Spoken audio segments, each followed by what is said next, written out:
Good evening, everyone. This is Lavera Nishay, and I'm grateful that you're joining me. I normally do the podcast by voice.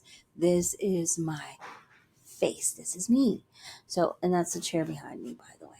So, um, tonight we're going to talk about something that's we've covered before, and that is that of children being, or men, boys, that are being taken to court to pay child support. Now, I believe the other story that I told was of a 15-year-old. This one is of a Nick Olivas. He became a father at 14.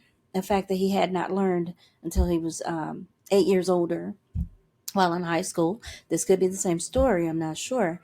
Olivas, which is the young man, had sex with a 20-year-old woman. As he sees it now, she took an advantage of a lonely kid going through the rough patches at home, such as puberty, maybe trying to get along with parents at times.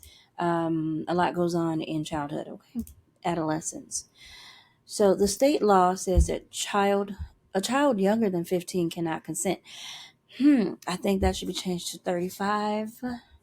A child younger than 15 cannot consent with an adult under any circumstances, making Olivas a rape victim.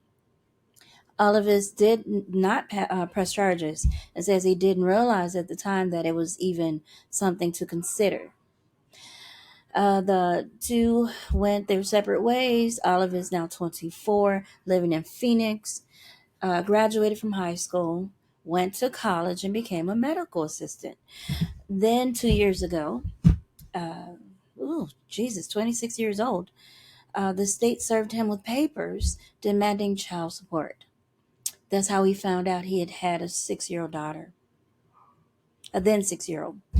It was a shock, he said. And he states, I was living my life and enjoying being young. To find out you have a 6-year-old is unexplainable.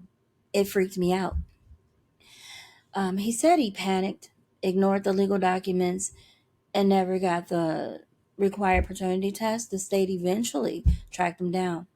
Oliver says he owes about 15,000 in back child support and medical bills going back to the child's birth, plus 10% interest. The state seized money from his bank account and is garnishing his wages at $380 a month, guys. So his fear and frustration um, sets in at this point, and he has become one of the state's 153,000 active child support cases, according to the Arizona Department of Economic Security Division of Child Support Services. In May alone, now this story is from a couple of years ago, actually. So this may be 10 years old now. So add 10 years to it all, okay? So somehow the payments were not made in 49% of these cases, according to the agency. So Olivis's fear has turned into frustration. He wants to be in his daughter's life and is willing to pay child support going forward, but he says it's not right for the state to charge him for fees incurred when he was still a child himself, or for the years he didn't know the girl existed.